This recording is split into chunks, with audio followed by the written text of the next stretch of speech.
ચાનોડ નવા માંડવાની સીમમાં short circuit થવાથી તૈયાર મકાઈનો પાક બળીને ખાક. ખેતરમાંથી પસાર થતી વીજ લાઇનમાંથી ખામી સર્જાતા વીજ તણખા ખેતરમાં પડવાથી આગ લાગી.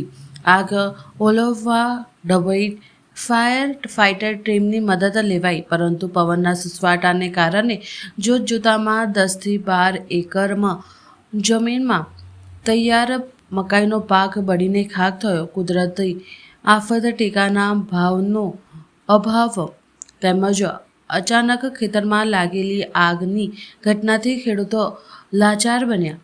ચાનોદ નવા માંડવાની સીમમાં મકાઈના ખેતરોમાં આગ લાગવાથી 5 જેટલા ખેડૂતોને મોટું નુકસાન થયું છે.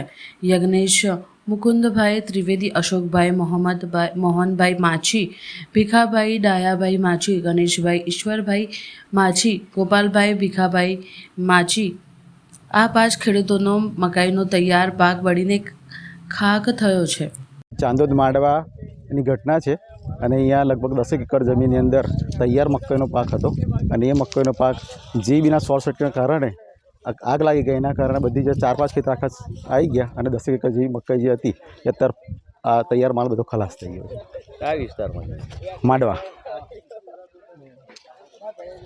આમ અંદાજિત કેટલી જમીન હતી? 10 એકર જેવી જમીન હતી. કેટલા ખેડૂતો લગભગ 5 ખેડૂતો.